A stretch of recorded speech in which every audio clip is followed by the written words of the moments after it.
região e regionalização, como que a gente diferencia, né, porções diferentes do espaço. Então, o Rogério Resner, ele faz um esquema no livro dele, a gente vai usar ele muito como referência no nosso curso, né, o livro dele, Limite, que ele coloca o espaço como um conceito central e que vai ser um conceito central para a nossa disciplina inteira. Que a gente pode pensar no espaço-tempo, que são as duas dimensões de espaço e de tempo, como a gente vê, por exemplo, na física, ou a gente pode pensar no espaço geográfico, que é essa ideia de um espaço que é o espaço onde a gente vive, né? Que a gente transforma esse espaço. Além disso, nós temos um conceito de região ou de regionalização, que é a forma como a gente diferencia esse espaço em unidades semelhantes, unidades diferentes, né? Zonas semelhantes, diferentes. E nós vamos ter 4 conceitos que aplicam, que são formas de ver o espaço.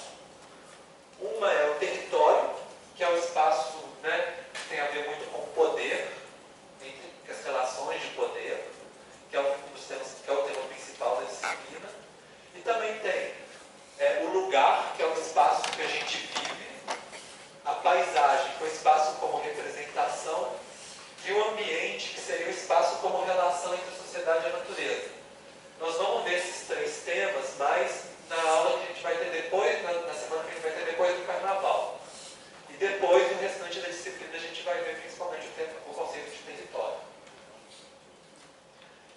Então, começando com a questão de espaço e tempo, eu queria começar com vocês com uma concepção do Immanuel Kant, que é do livro dele, Crítica da Razão Pura, que é um filósofo, né, de 1871, que ele coloca essa ideia de como que as pessoas conseguem entender o mundo que está à nossa volta. Então, primeiro, nós temos os objetos que estão fora, externos ao ser humano. Desses objetos, a gente não consegue ter acesso direto aos objetos. A gente consegue perceber eles pelos nossos sentidos. Pelo olhar, pelo escutar, o cheiro, o tato, né, o paladar. E a gente vai ter essas sensações e a gente vai organizando essas sensações dentro da nossa cabeça por 2 coisas que a gente chama de intuições puras, que é o espaço e o tempo. Onde que aconteceram, quando que aconteceram, a gente vai ver que marcando, né, essas sensações. E depois a gente consegue trabalhar com as categorias lógicas, ou seja, fazendo relações entre essas memórias nossas que estão marcadas no espaço e no tempo, para a gente chegar no conhecimento. Então, ele faz alguns exemplos, existiriam ciências que são especulativas, por exemplo, a lógica e a matemática, que elas não precisam necessariamente das nossas percepções, né, que são temas mais abstratos, e tem as ciências empíricas, aquelas que precisam dos fatos, né, das sensações empíricas. E, por exemplo, a geografia abordaria muito a questão do espaço e a história muito a questão das sensações ao longo do tempo, né, das coisas como acontecem ao longo do tempo.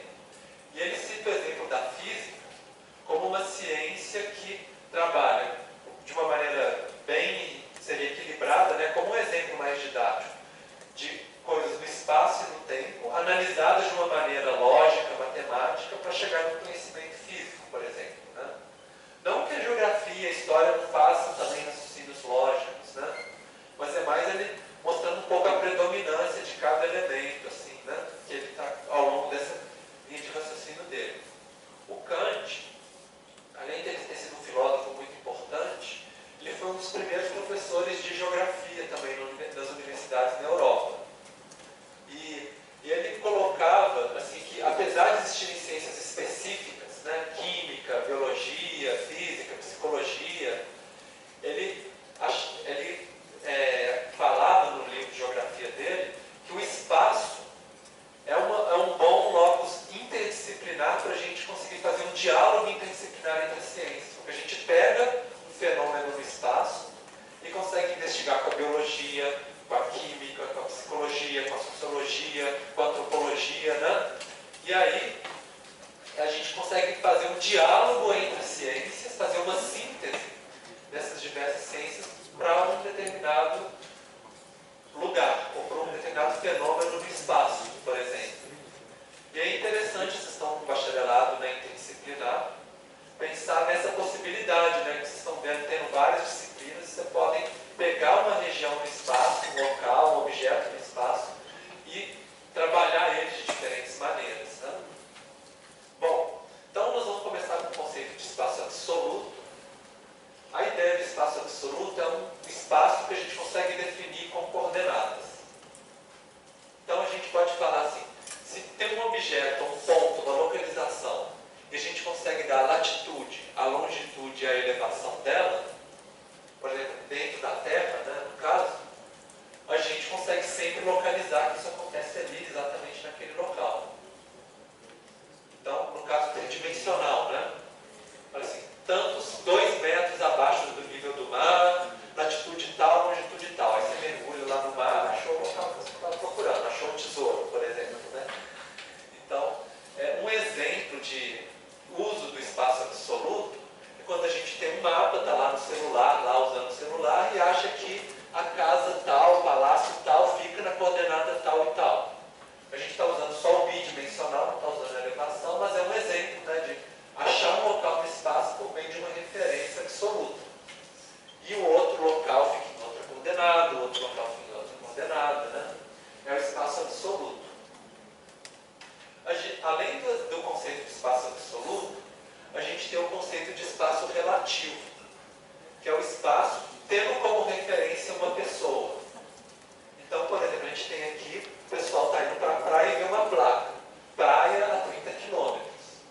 Muitas vezes eles não estão interessados em saber qual que é a coordenada geográfica da praia, mas eles estão querendo saber se está mais perto ou está mais longe. Então, o espaço relativo é o espaço tendo um ponto de referência, né, que no caso a placa.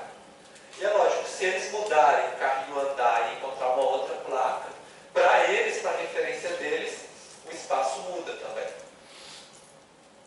Da mesma forma que a gente tem, então, são esses dois conceitos de espaço. Né? Além do conceito de espaço, a gente tem o conceito de distância. Distância já começa a ter uma questão de, pelo espaço relativo, né, que tem 2 objetos, a gente chega no espaço de distância, que também pode dividir em absoluta e relativa. Por quê? Absoluta é aquela distância que a gente vê em distância, em metros, quilômetros, centímetros. Né? Por exemplo, a gente tem aqui uma escala que 10 quilômetros é essa distância. Então a gente consegue calcular a distância entre cada objeto. E tem a distância relativa. A distância relativa é quando a gente usa uma outra categoria diferente das unidades de distância para a gente pensar a distância. Por exemplo, o mais comum da gente pensar é a distância relativa em tempo. Quanto tempo eu levo de ir de um lugar para o outro, por exemplo. Então, os mesmos objetos que tinha aqui, a gente tem aqui. Vocês estão vendo como que mudou a distância entre eles? Porque aqui a escala está em 30 minutos. Então, por exemplo, esse lugar meio que não aproximou desse central? Vai ver porque pode ter uma linha de metrô, por exemplo, que leva o pessoal rapidinho para lá, que não teria nessa distância de carro. A pessoa tem que arranjar um outro jeito de ônibus, por exemplo.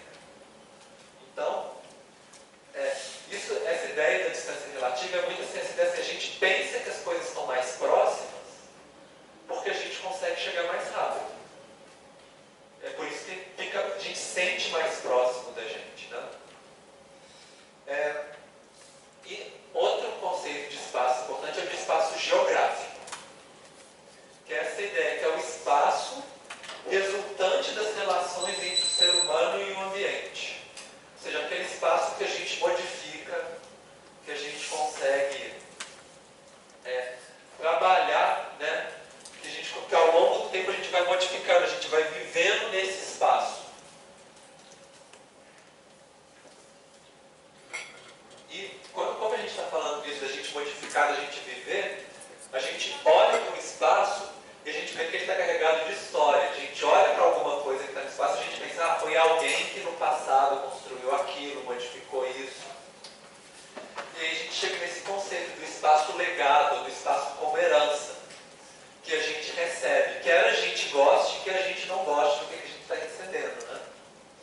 Mas é um espaço, é algo que vai sendo construído ao longo da história.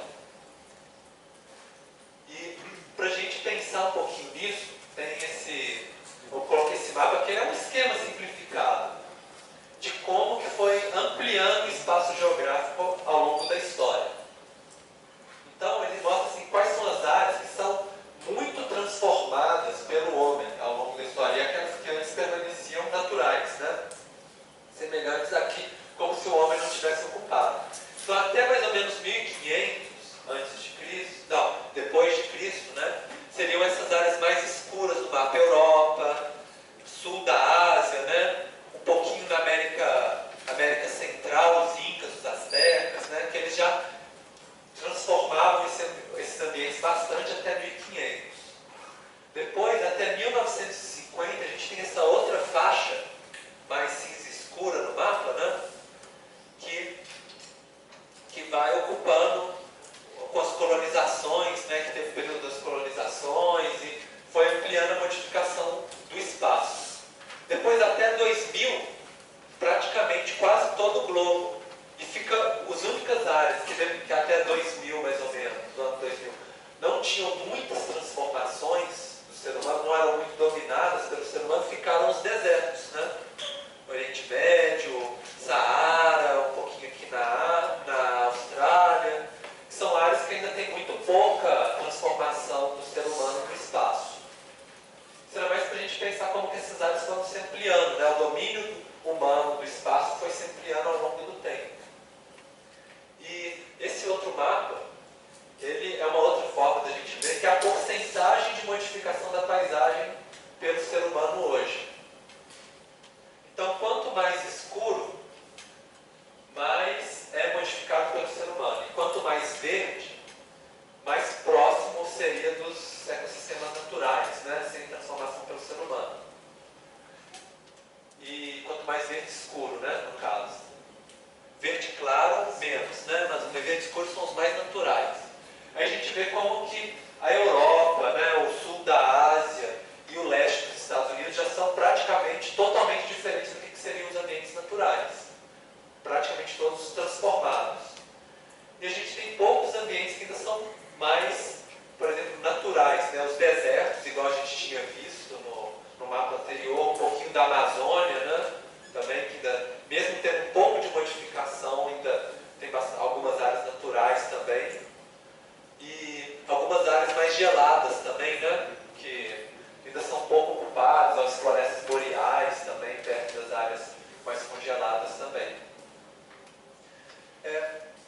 Bom, e aí tem um outro conceito que eu queria passar para vocês, que chama encolhimento do mundo, que alguns autores chamam de convergência espaço-tempo, que é essa ideia de que o mundo está encolhendo ao longo da história, que a gente chama a diminuição das distâncias relativas. A distância relativa eu falei para vocês, né?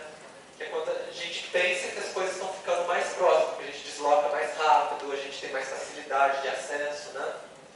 A ideia é que tanto pelo transporte, que eu dei exemplo para vocês, quanto também pela comunicação. Que como vocês conseguem a gente comunicar mais rápido, em ver uma coisa que está à distância, mas a gente não precisa nem mais se deslocar, né? É só a gente resolver a distância. Então é aí que as coisas ficam mais curtas, o mundo fica mais próximo mesmo, né? E aí as variáveis que estão relacionadas não só a velocidade, que também a tecnologia vai tornando as coisas mais velozes, mas também a acessibilidade. Acessibilidade, seja porque tem uma infraestrutura nova, mais estradas, mais trilhos, mais cabos de rede, por exemplo. E o custo, porque não adianta nada ter infraestrutura se a pessoa não tem dinheiro para acessar. Então, conforme vai ficando mais barato deslocar, mais barato ir rápido, mais barato comunicar, o mundo também vai ficando mais próximo para mais pessoas, né? E aí daria para fazer um gráfico, pensando assim, esse é o tempo de deslocamento e aqui é o tempo ao longo da história.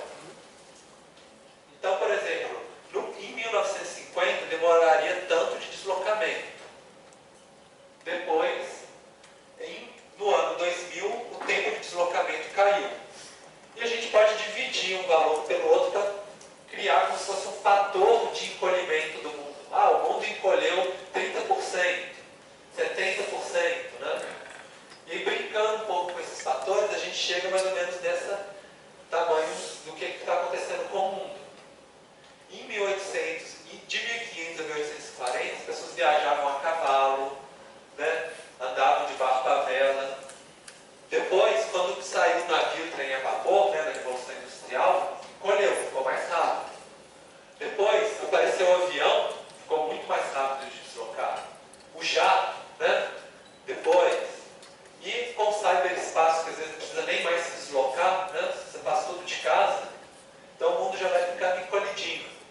A ideia é que não é sempre só o transporte, mas também a comunicação também, né?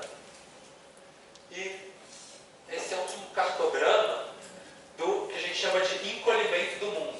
Como o mundo está encolhendo em diferentes lugares.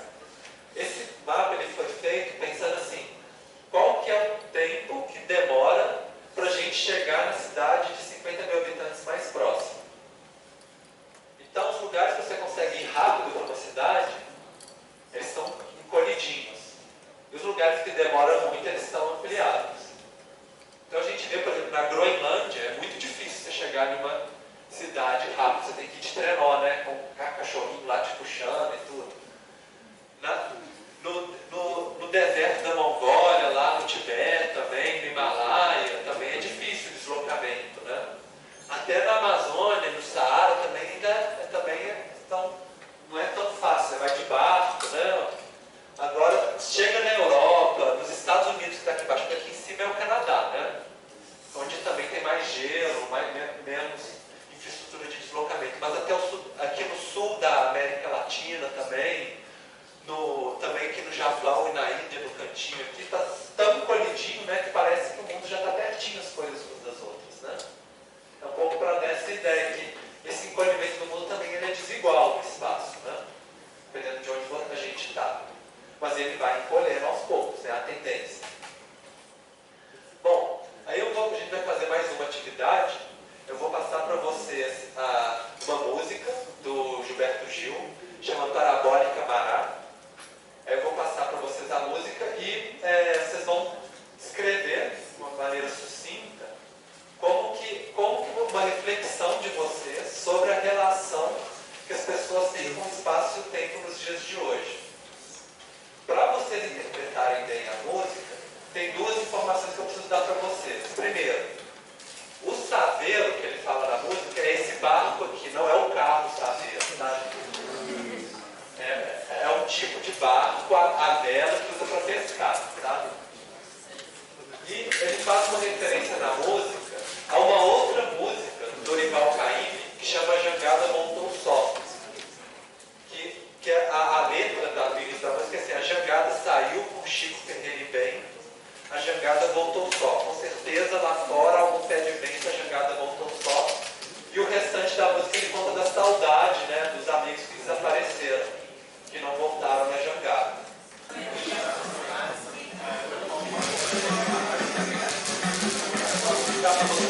Bom, gente, então, vocês deram a ideia da letra, eu trouxe a letra, está aqui também.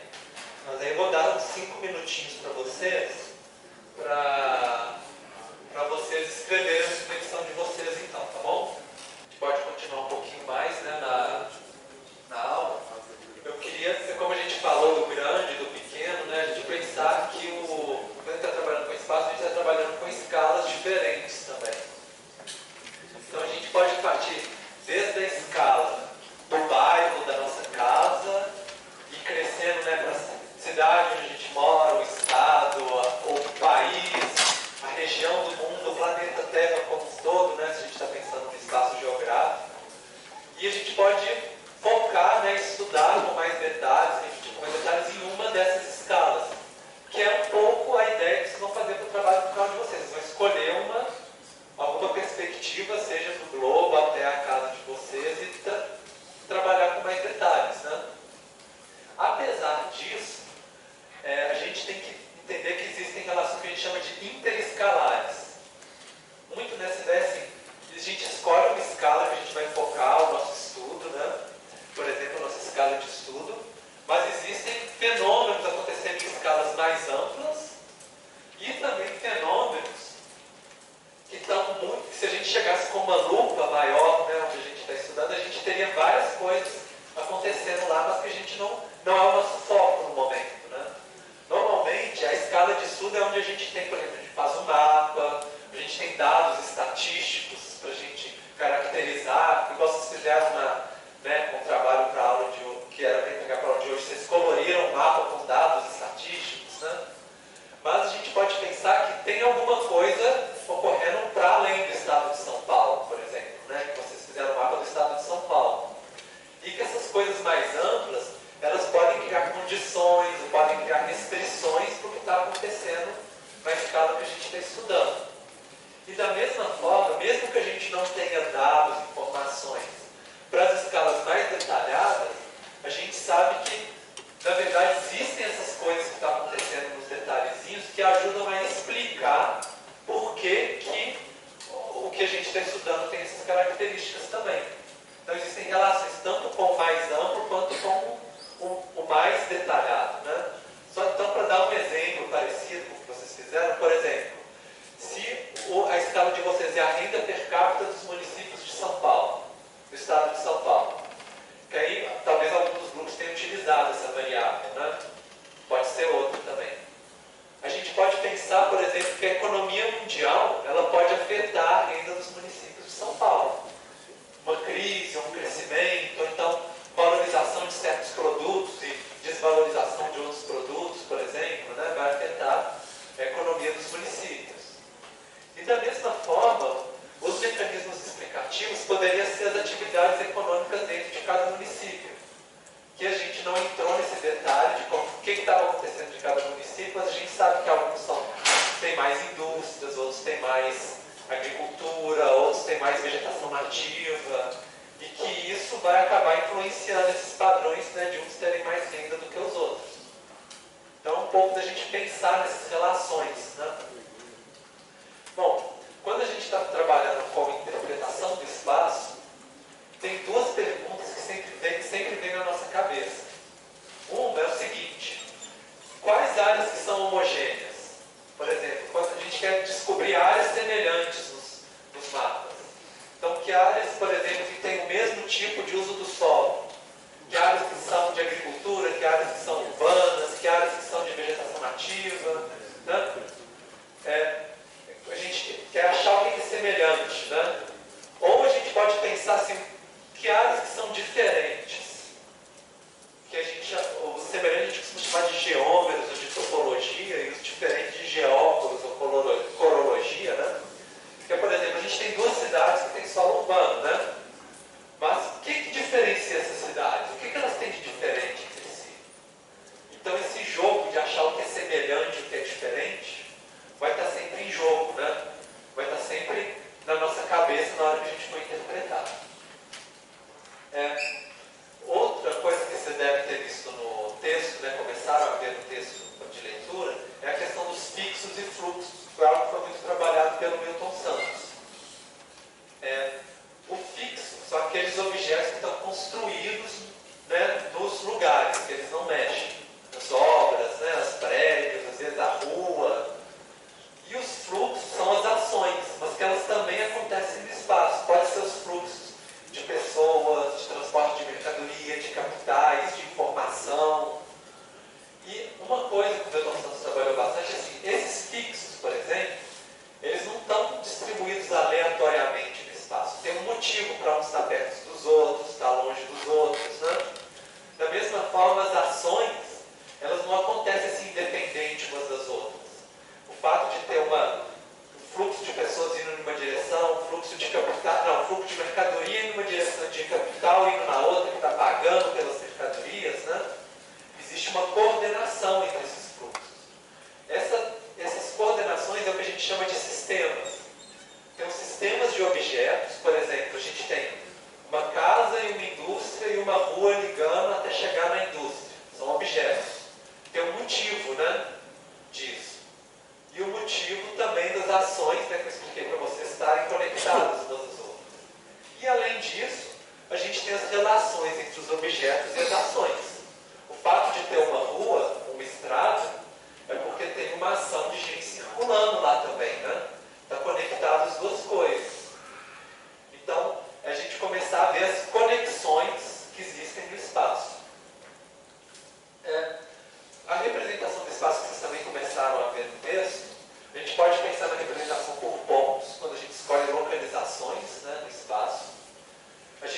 pensar também por linhas, que as linhas elas podem ter direções, por exemplo, a via de mão única ou de mão dupla, ou só uma linha mesmo conectando, né? E a gente pode pensar na noção de rede. A rede é quando a gente tem os nós, que são os pontos, conectados pelas linhas, pelos dutos, né? Que ligam eles, que comunicam esses nós. Então é o ponto mais a linha, né? Trabalhando junto de uma maneira dinâmica. E a gente pode pensar nas zonas, que são os espaços contínuos. Isso vocês já viram no texto, né? Então vamos ir um pouquinho além.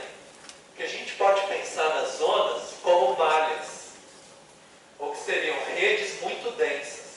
Isso é uma ideia que o Gilles Deleuze e o Félix Guattari, eles trabalharam muito, que o Rogério Hesber também vai trazer, é que assim, vocês pensarem como se fosse um tecido. Se a gente olha uma malha, um tecido, a gente vê assim, tem uma regiãozinha aqui muda de cor, né? Aqui tem uma outra faixa mais escura. Mas se vocês aproximarem bem os olhos de um tecido, vocês vão ver que eles são feitos por vários fios, né? E que esses fios estão conectando, se entrelaçando uns aos outros. Então, o que de longe você vê como uma zona, quando você chega perto, muitas vezes você vê como uma rede. Então, para vocês verem de uma maneira melhor, por exemplo, a gente olhar aqui, por exemplo, nessa figura que eu mostrei para vocês, a gente tem várias redes, às vezes elas se ligam umas nas outras, às vezes não, mas os lugares onde elas são mais densas, a gente poderia desenhar uma zona, né? Que essa ideia, assim, depende de como a gente olha para o espaço. E a gente, para dar um exemplo um pouco mais concreto, a gente poderia pensar assim, a gente tem um território nacional, supõe esse é o mapa do território de um país. A gente pode olhar ele pelos limites da borda do estado, ou a gente pode pensar que ele é uma rede interna, onde as pessoas se comunicam com a mesma língua, onde tem relações de ordem, de comando, de poder, onde tem estradas ligando, né, esse país internamente. Então a gente pode pensar, enxergar um país de duas formas, como uma zona ou como uma rede, por exemplo, ou as duas coisas juntas, né? E aí a gente chega na parte de interpretação do espaço. Os conceitos que eu vou passar para vocês agora são muito simples, mas é legal, já que vocês vão apresentar na quarta-feira, né, o trabalho de vocês que vocês fizeram durante a semana, vocês usarem como um checklist, para vocês pensarem assim, se vocês conseguiram passar por todas essas características e pensar como vocês podem apresentar melhor na quarta-feira o trabalho de vocês. Então, a primeira característica do espaço é o que a gente chama de características básicas, que são as características de cada ponto ou cada elemento que a gente vê no espaço. Pode ser a cor, o cheiro, pode ser a temperatura, ou pode ser as variáveis que vocês escolheram no trabalho de vocês. A renda, a saúde, a expectativa de vida, analfabetismo, né? Qualquer característica que a gente consegue diferenciar. E vai ter o arranjo espacial dessas características. Ou seja, como que essas características estão distribuídas no espaço. Então, existem vários níveis que a gente pode analisar. Vou começar dos mais simples. Os mais simples é o tamanho, a forma e a textura. Forma vocês viram no texto, né? A forma era um dos critérios. Vocês até podiam ter colocado isso no início da aula. Eu vou mostrar um pouquinho mais para vocês. Por exemplo, tamanho é o tamanho do elemento. Se você tem um elemento com características semelhantes, pode ser pequeno ou pode ser grande, né? Com aquela característica. A forma pode ser a forma de uma linha, que pode ser reta ou curva, pode ser que seja algo compacto, formato de um círculo, pode ser algo anguloso, quadrado, um triângulo, ou pode ser algo meio amorfo, assim, sem uma forma definida, uma nuvem, uma neva, né? Também pode ser. Tudo isso diz alguma coisa na interpretação. Além disso, alguns tipos de fenômeno do espaço têm orientação. As coisas estão indo de um lugar para o outro, por exemplo, né? De uma direção em outra, está indo para o sul, para o norte, para o leste. Que direção é essa? Né? Em relação à textura, a gente tem textura texturas mais homogêneas e menos homogêneas. Então, a homogênea é quando a gente tem um elemento, uma região, um espaço que tem características semelhantes, tudo a mesma característica. O heterogêneo é quando a gente tem, olha, várias mudancinhas de cores, né, dos atributos, mas vocês conseguem perceber que isso também é um círculo, não consegue? Diferenciado do lugar onde ele está e diferenciado desse outro elemento aqui. Então, apesar dele ter uma diferença interna dele, a gente consegue agrupar como tendo um certo padrão. Então, que seria o da textura. Aí vocês podem pensar nos mapas que vocês fizeram, né? Quais que são as texturas que vocês conseguem observar nos mapas que vocês fizeram, né? Vocês podem refletir sobre isso. Será que delimitam regiões diferentes com texturas diferentes nos mapas? Então, a gente viu tamanho, forma e textura. Agora a gente passa por coisas mais complexas, que são padrões, associações e sombras e lacunas. Então, os padrões, mostrando alguns padrões para vocês, padrões de pontos. Pode ser que seja aleatório, tudo parece ser meio aleatório. Pode ser que esses padrões sejam regulares, estejam sempre a uma certa distância, os elementos uns dos outros. Ou pode ser que eles estejam agrupados em um certo campo, ou tenha diversos grupos, né, agrupamentos, por exemplo. Se a gente estiver trabalhando com polígonos, também a gente pode pensar algo semelhante. Pode ser que esteja tudo mais ou menos disperso, cada um com uma característica diferente do vizinho, ou pode ser que no extremo oposto, todos os vizinhos tenham características semelhantes, por exemplo. Ou pode ser um meio do caminho, que alguns vizinhos têm, outros blocos de vizinhos não têm, né? Então a gente pode pensar também, vocês podem começar a pensar dentro dos mapas que vocês fizeram, né, que características que teriam. E outros padrões espaciais, por exemplo, pode ter um padrão de centro convergente, que você tem um centro onde tudo parece convergir para esse centro, as linhas, né? Pode ter um padrão radial, onde tem uma característica mais forte, e ela vai ficando mais fraca conforme vai se afastando. Como se tudo estivesse meio que circulando a partir de um centro. Ou pode ser um retangular, por exemplo, né? Igual os bairros, os quarteirões de um bairro, por exemplo. Outra coisa são as transições. Às vezes as transições elas podem ser bruscas, por exemplo, passou de um certo limite, mudou bruscamente. Ou as transições podem ser graduais. Por exemplo, no outro mapa que elas vão mudando aos pouquinhos, né, ao longo do espaço. E aí vocês podem pensar isso também. Se vocês viram alguma transição gradual nos mapas de vocês, ou elas são bruscas de repente, né? Vocês podem pensar nisso. Outra questão é a gente trabalhar com essa questão de proximidade e similaridade. Tem um pouco a ver com o que a gente já viu até agora. Por exemplo, a gente pode achar um agrupamento onde tudo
municipais.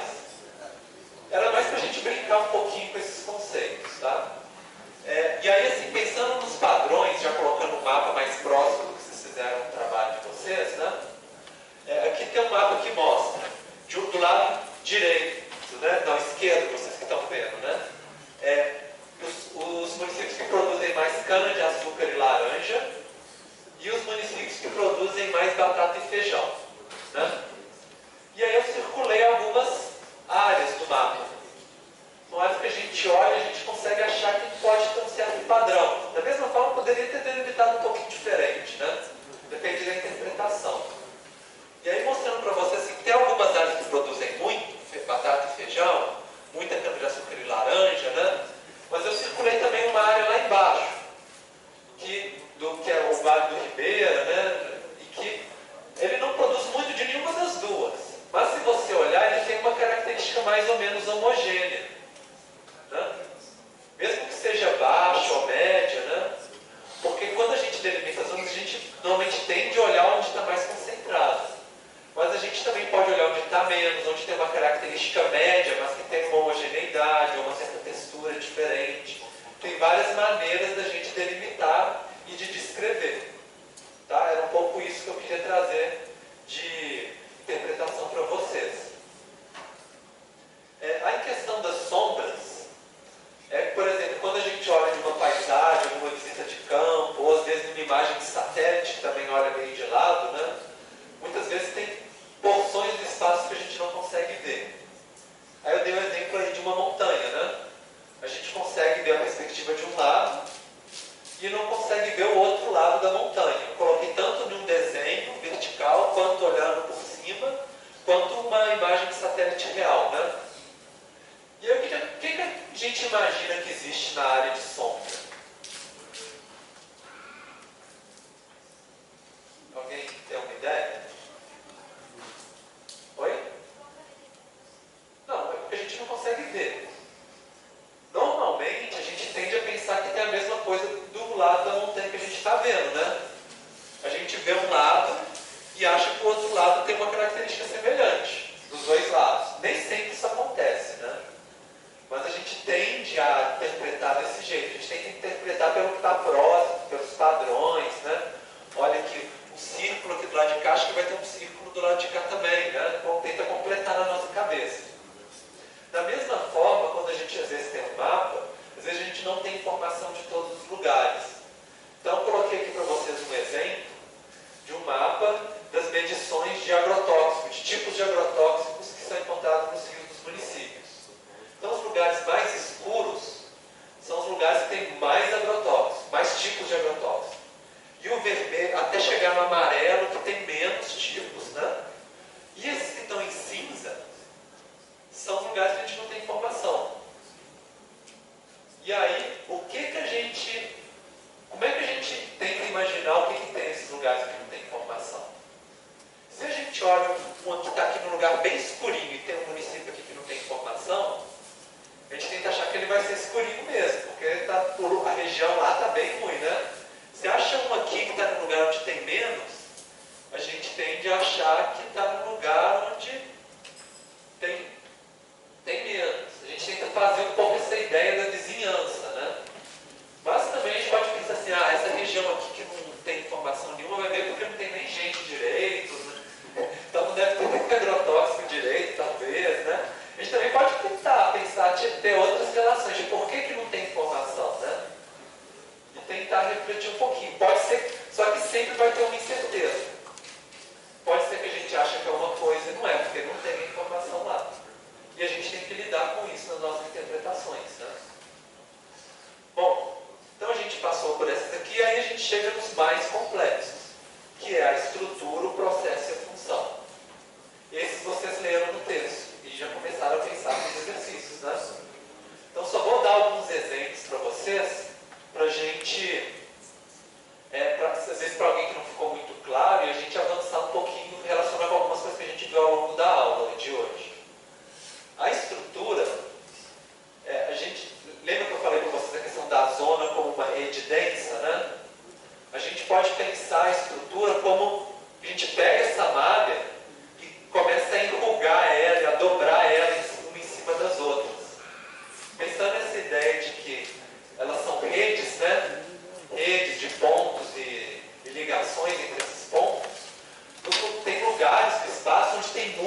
rede, elas estão meio que virando umas em cima das outras. Isso seria a estrutura, lugares bem densos de informação, de fenômenos, de processo. E pode ter lugares que tem menos redes, menos coisas acontecendo, né? Menos ligações. E que aí, é lógico que depende do fenômeno que a gente está analisando, né? Que aí as estruturas são diferentes, claro. Mas um pouco essa ideia, que o Gilles Deleuze e o Félix Guattari dão essa ideia da estrutura como uma rugosidade de dobras das malhas, né? E a gente pode pensar na estrutura quando eu falei para vocês as relações interescalares.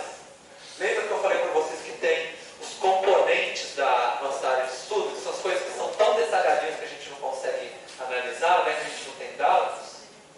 Eles são justamente o que explica o nosso dado, né? O que a gente está vendo no espaço. Então, as atividades econômicas dentro de cada município pode ser a estrutura que leva o município a ter uma renda per capita, por exemplo, que explica o motivo do município ter uma certa renda per capita. Isso é interessante da gente pensar que, dependendo da escala de estudo que a gente escolher, o que é a estrutura também pode mudar. Se a gente coloca o município como a nossa, os municípios de São Paulo como a nossa escala de estudo, o que está dentro do município vira a nossa estrutura.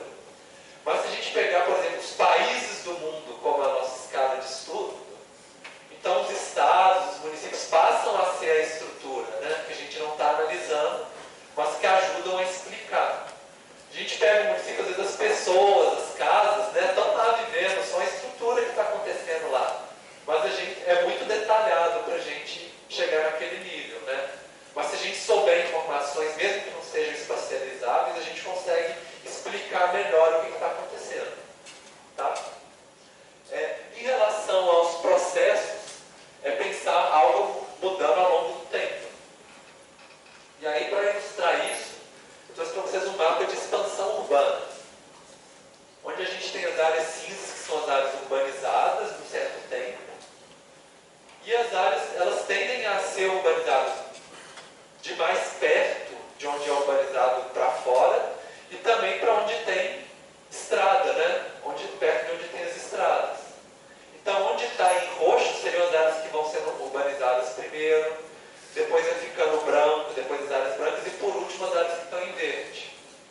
Só para a gente pensar que são fenômenos que vão acontecendo ao longo do tempo, né? E vocês pegaram dois tempos diferentes no trabalho de vocês. Então, vocês podem pensar o que está acontecendo, que processos são esses, né? E as funções, que aí talvez o mais fácil da gente pensar são os zoneamentos, as leis de uso e ocupação do solo urbano.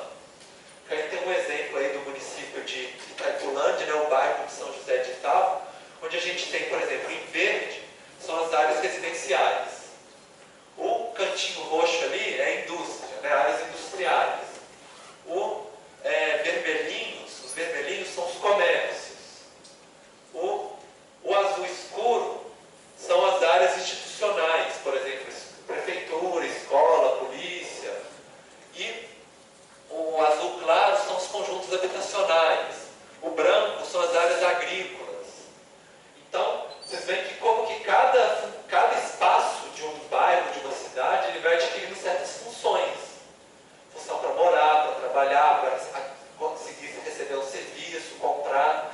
Só que é lógico que eles são articulados. Então, se a pessoa mora no residencial, trabalha no industrial, né? Vai comprar alguma coisa no comercial.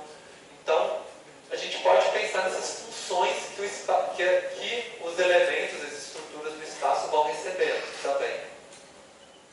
Bom, então a gente viu a questão do espaço, agora a gente pensa na região ou regionalização, que seria a diferenciação do espaço. A gente já começou a discutir, né, ao longo desses elementos.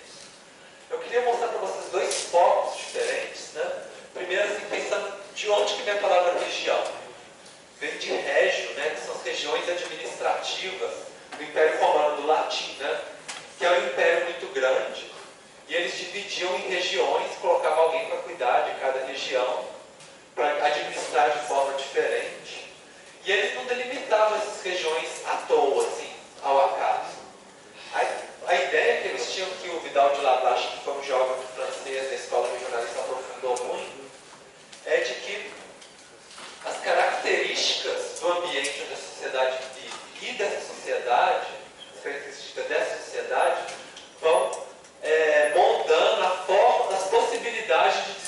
desenvolvimento dessa sociedade, tanto desenvolvimento socioeconômico quanto cultural, vai criando identidades culturais na forma de se relacionar entre si e com o meio onde elas vivem.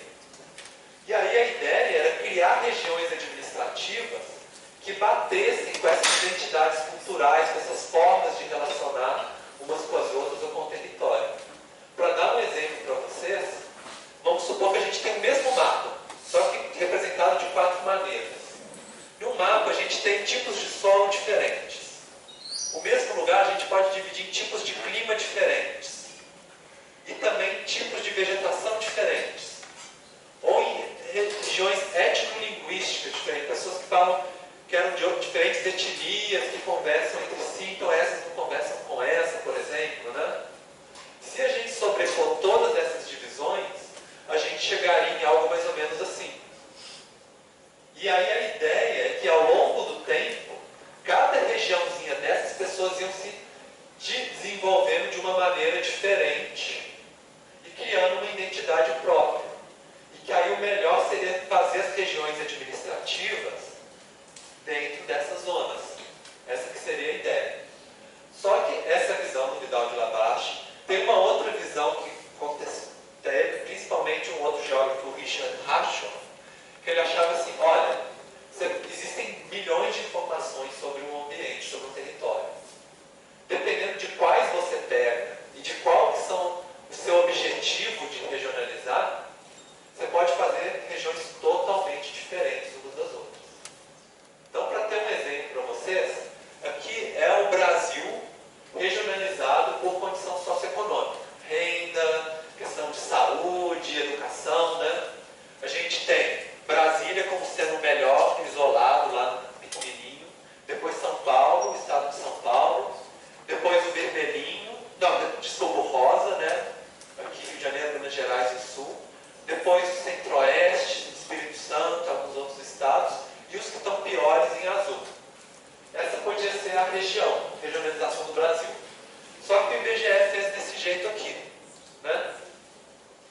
De Nordeste, Norte, Centro-Oeste, Sudeste, Sul. Por que será que o IBGE fez diferente? O que vocês acham? Oi? Clima, condições naturais, o que mais?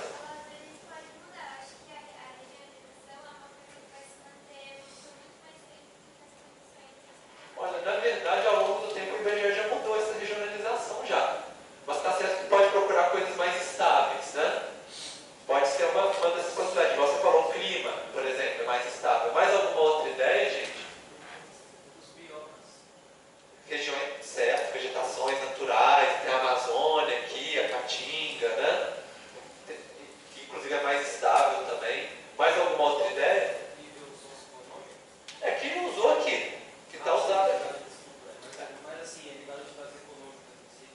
Que tipo de atividade econômica que gera o nível socioeconômico? Poderia ser tipo de atividade agropecuária, indústria, né? Mais alguma outra coisa? Identidades culturais também, importante. Mais o quê? Fronteiras naturais. Fronteiras naturais. Bom, aqui ele está sempre usando a fronteira dos estados, tá? Mas Não, mas para delimitar. Mesmo os estados. mesmo os estados têm fronteiras naturais. Mas aí eu acho que aparece nos dois, no caso. Mais alguma outra coisa? Bom, a gente pode pensar também, além dessas, por exemplo, o IBGE ele pensou que ele queria regiões contínuas. Não regiões, por exemplo, que fica um pedacinho vermelho aqui e outro do outro lado, por exemplo, né? E regiões que tenham um tamanho mínimo também. Colocar Brasília ou São Paulo como uma região só não era o que eles estavam querendo. Então, além dos que vocês falaram, né, e dessas outras coisas, a gente vê a finalidade para fazer uma região mais estável, por exemplo, né, que leva a delimitar de uma maneira diferente, ilustrando um pouco o que o Rachel estava falando. Tem várias maneiras de regionalizar. E aí, a gente tem esses dois polos, né? O do Vidal de Labarche fala, o território fala por si, é só você olhar e está lá. E o do Rachel, né, que o pesquisador ele define como ele quer regionalizar. Mas na prática a gente vai ficar mais ou menos no meio do caminho, em geral, hoje em dia, né? totalmente de um nem totalmente do outro. Alguns estão pendendo mais para um, mais para o outro, mas a gente sempre está... A gente não vai fazer de qualquer jeito, mas a gente também sabe que tem diferentes visões que a gente pode ter sobre o mesmo território, né? Mas para a gente pensar nisso, eu quis mostrar dois extremos só para vocês verem isso. E aí, nas próximas aulas a gente vê os outros conceitos. Então, para terminar a aula, eu vou passar mais uma atividade para vocês, que é vocês escolherem um contexto espacial igual ao início da aula, pode ser o mesmo, e utilizar os conceitos que a gente viu durante a aula. Que pode ser qualquer contexto para agora. Pode ser tanto o que vocês vão apresentar na quarta-feira, o trabalho